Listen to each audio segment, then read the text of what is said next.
Ever pulled expired food from the pantry and asked the question, can I still eat this? Man, old cans, bottles, and boxes of forgotten foods lie hidden everywhere. This is still sealed? 1947. 1962. 1921. Oh, no way. But are they still edible? Tastes like a basement. I'm Josh. I'm Old Smokey. And we're collectors of edible artifacts. What do they tell us about our past? This is mind-blowing. And what other secrets are sealed inside? What is that? But the relics we find don't go on a dusty shelf. We eat them.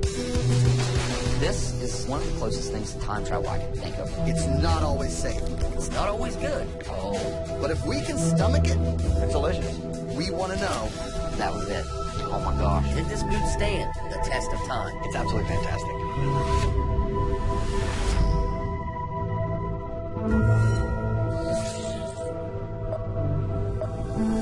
Got something pretty cool today. Yeah? I got a buddy, Ryan, from San Diego. He rides a Harley. He said, if you want to try this, it's going to put a little hair on your chest. I already have a lot of hair on my chest.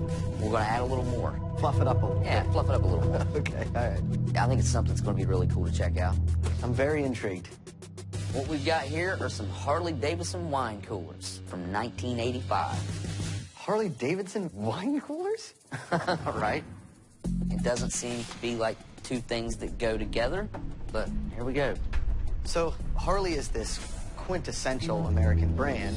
They built the motorcycles for the U.S. in World War I and World War II. Since then, they've developed a devoted customer base. You are loyal to this brand, you are loyal forever. Yeah. So in the 80s, they got really into marketing and merchandising. Hence where we are right now with this Harley-Davidson wine cooler. As the economic boom of the 1980s swept in, the popularity of domestic wines plummeted as the public taste shifted towards the more expensive French and Italian wines.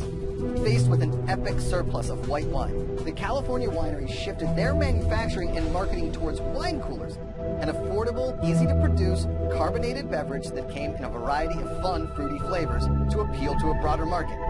Sales skyrocketed, and the wine cooler became a classic 80s icon. I mean, just the Harley name really probably helped this sell some.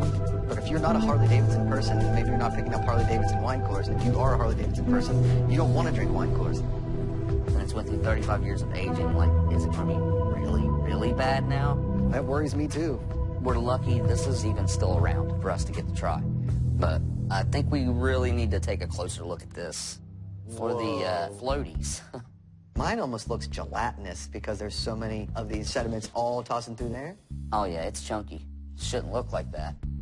I think we should dump it out and inspect what's inside. We're going to drink them. Hopefully. All right, here we go. This is not white, by the way. I mean, this is the farthest thing from white. I mean, it's very dark brown. That's from the sediment that was at the bottom of the bottle. Maybe that's some really oxidized sugars, oxidized fruits floating in there. I mean, it really doesn't smell like white wine. It has a very old mulled cider smell to it.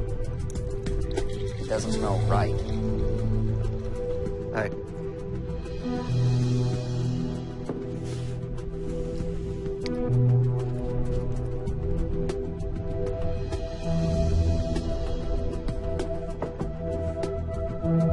It's freaking terrible. It's still terrible. That took way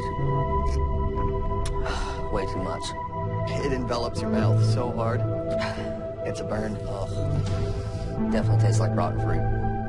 Even though this is a wine cooler that's 6% alcohol, that heat coming up out of my chest now, like you took a shot of liquor, it's wanting to cause indigestion already.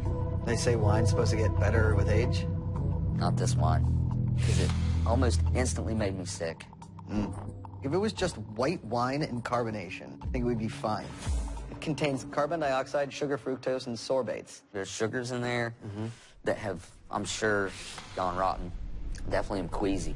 But it's still really cool to see a Harley-Davidson wine cooler. I don't know, I kind of like it now, the way that it looks and stuff. And it is technically still consumable. Technically. Not that you'd want to drink this, ever. I am super pumped about this thing because I've been dreaming about this since I was 11. It's pretty rare. absolutely full of history, and I think you're absolutely gonna love it. I have no clue what it could be. We have liftoff. Boy, I'm lost. These are 1992 potatoes au gratin from space. This is actual NASA space food used to keep astronauts on the space shuttle alive. This particular pack of potatoes au gratin went up on a shuttle, was in space, was not eaten, came back down from space, and now we get to eat it. That's one of the coolest things maybe ever. I got these online because I used to watch TV and see kids having the time of their life at space camp.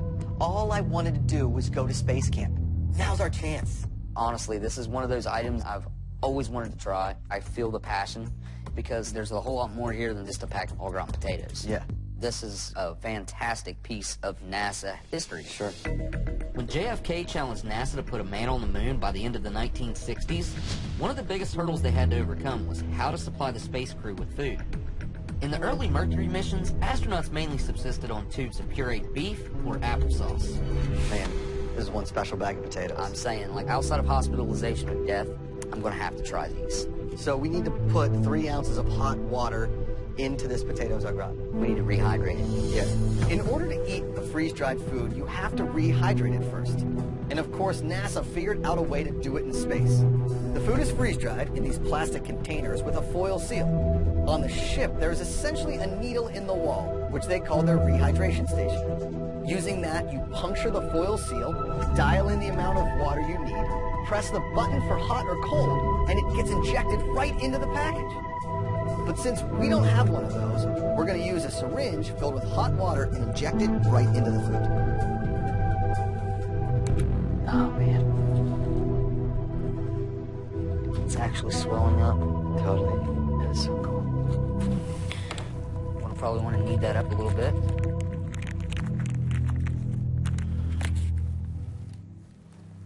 Well, there it is. Oh, it smells cheesy. I mean, it's looking pretty good. I wonder how soft the potatoes are. They're not hard. No, but they're the way they're supposed to be, right? Yeah. I don't see, like, mold. I don't see any compromise. I mean, these are 27-year-old potatoes. Do we have any real concerns about eating this? I have none. Zero. I mean, Reckless abandonment on this one just because of where it came from? yes. This is the epitome of eating history. It doesn't get much more monumental than eating legitimate space food. I've been waiting a long time to eat these potatoes.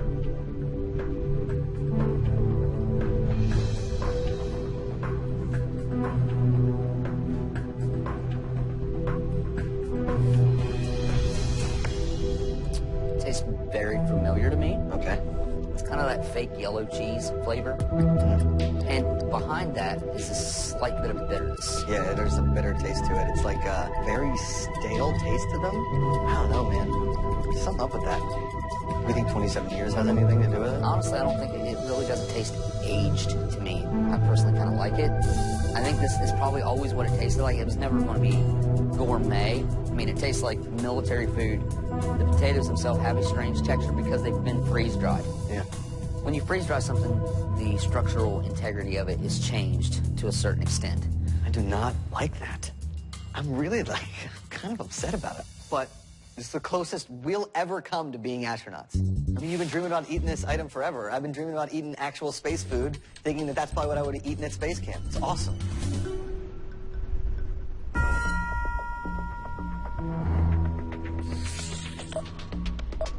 We're headed to an estate sale of a gentleman who's retiring after living in his home for 65 years. Yeah, I've found some great old MREs That's awesome. in estate sales. So I called the broker of the estate sale. His name is Ed, and I asked him if he had any old food, and he's happy for us to go through the pantry. There's a ton of old stuff in there, and take whatever we want. That's awesome. Yeah, Get in here and see if it's going to pay off. let's do it. It's a great old building. Yeah, we're in the right place. Wow. Hey, how's it going? What's going on? I'm Ed. Josh. Good Nice to meet you. Smokey. Heck, nice to meet Good you. to meet you, man. I can see you got some neat stuff. Yeah, so take your time looking in the front rooms, then make your way to the kitchen in the back. You don't mind if we open up and try some of this stuff, do you? As long as I don't have to eat it, feel free. Awesome. Thanks, Yeah, you're Jay. welcome. Appreciate it. He held on to a lot of stuff. Oh, man. I used to have all these figurines, and they would come with a box of red rose tea. I think they're super cool, man. Yeah, right? I haven't seen my collection in a long, long time. To the porch. They got stuff out there. Let's go see what they got out here. Yeah, a lot of Tool tools belts. Yep. This looks like the tool area. out here. Yeah. Oh. Oh, dude. Ocean fresh Florida air, the purest air in the nation. This is old air in a can. So this is from 1968. We were hitting that, like, boom of the family road trip. Novelty items like this one littered rest stops across the country as the family road trip increased in popularity. In the 1960s and 1970s, the U.S. reached the peak family road trip era as a result of developing interstate highway systems and a growing presence of cars in family life. Now, novelty items like Florida Air live in a time capsule of American life. I think this is something you bought, like, as a memento. Like, I've been to Florida, got the can to prove it. It's just so weird to have a sealed can with nothing in it. And because they were sort of a cheap souvenir, they weren't really held on to too often. So finding them still sealed like this is pretty rare. And go see what else we can find. I love it. And this would be our pantry. All right, well, this looks like what we want. 65 years. Wow. Oh, mama. You sound excited? Dude. Doritos in a can. That's really cool. Expires May 30th, 2000. Okay? So this is late 90s, and these were only around in the late 90s.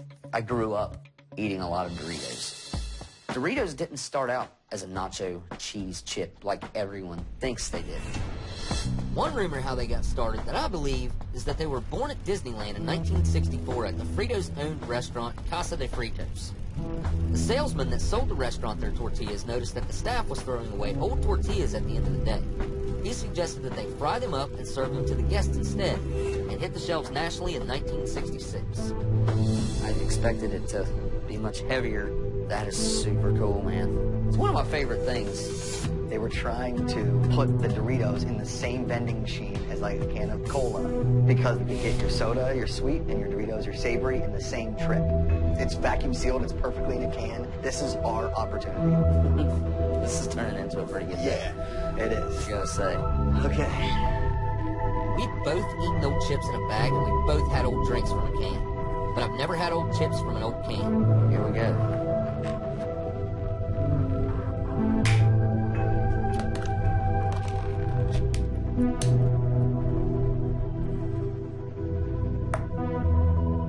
I'm impressed. I want to find like a cheesy one. I'm gonna be picky. That's a good one. I had it. There it is. That's the one. Okay. Mouth is watering.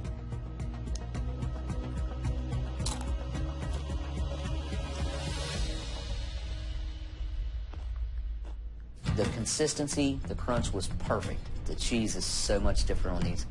It's a little more mild, but it's also tangy. All right, well, I'm not going to be as picky as you because they all look the same to me, but... Hold on, let me try one more. Two more.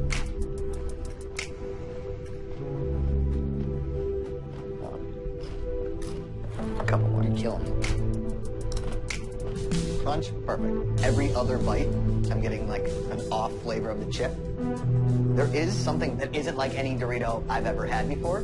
It's more of a plainer cheese than it is that spicy nacho cheese that I'm used to when it comes to a Dorito. What an amazing experience. I never thought that I would find Doritos in a can to retaste my childhood.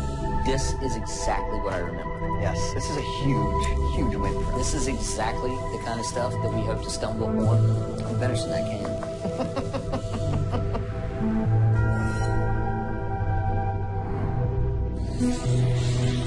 I got something I want to show you here. What is in here? Are you just messing with me? I ordered a bunch of really cool stuff, and this was something that was thrown in extra I didn't expect. Oh, so it was a bonus item. Yeah. All right, check it out. Well, here it is. This is a 1940s box of minute rice. Wow. I don't get excited about rice that often, but this is pretty awesome. This is the oldest box of minute rice I've ever seen. Yeah, yeah. It started in the early 40s, and we basically supplied all of our troops in World War II with minute rice. This was a revolutionary product, and it just changed our whole idea of how you could quickly prepare food. Because before that, cooking rice was kind of a pain. You had to prepare everything from scratch. It's a long, tedious process. Over 30 minutes. Right. So minute rice came along, and they went ahead and done that pre-cooking for you. The process of pre-cooking rice was developed and pitched to an executive of General Foods Corporation in 1941, and it couldn't have come at a better time. After the bombing of Pearl Harbor, many American men were going overseas to fight in World War II, leaving their wives back in the States to take care of the house and become the breadwinners. Before this minute rice, there was really no quick food that you could have a meal in just a few minutes. After the war, women stayed in the workplace, and the convenience of minute rice was here to stay. 70 years later, what does this minute rice taste like? And yeah, we're going to find out what happens to this food after so much time. I want to try to cook it up and see how it's going to come back, because I don't even know if it's going to cook properly. But rice is not something that you really want to mess with. And a lot of food poisons actually cause from rice. Wow. It actually has a certain kind of bacteria that can survive cooking. So if you cook it and then you let it set around at room temperature, that bacteria is going to thrive. Oh man, look, there's rice coming out of there. It's not a good sign for sure. There's no protection between the outside air and what's inside the package. It's definitely going to probably have some things that aren't exactly right. But I think as long as we cook it up properly and eat it immediately, the bacteria danger will probably be the same as any other rice. It is a little revolution inside of a box. And it sparked a change in the food market. Yep. Minute rice was a pioneer in revolutionizing fast and convenient dinners. We can go ahead and dump it in there. In 1944, just 3 years after minute rice was introduced to the world, the first frozen dinner was created. I'm gonna put a stopwatch on. Called Straight-O plates, it was sold to the Navy and the airlines. Like minute rice, the idea was to take meals that were pre-cooked and heat them up, cutting cooking time down considerably. It's been 5 minutes. So it says to remove from the heat and let stand for 10 minutes. Today, with the aid of the microwave, cooking dinner in a minute is commonplace. But back in 1941, minute rice trailblazed this convenient and time-saving new trend. Let's see what this rice looks like. So just by looking at this, I guarantee you if I told you that it was 70 years old, you probably wouldn't believe me. No. It smells like, just like white rice to me. Yeah. All right, you ready to take a bite? To 70 years. All right, here we go.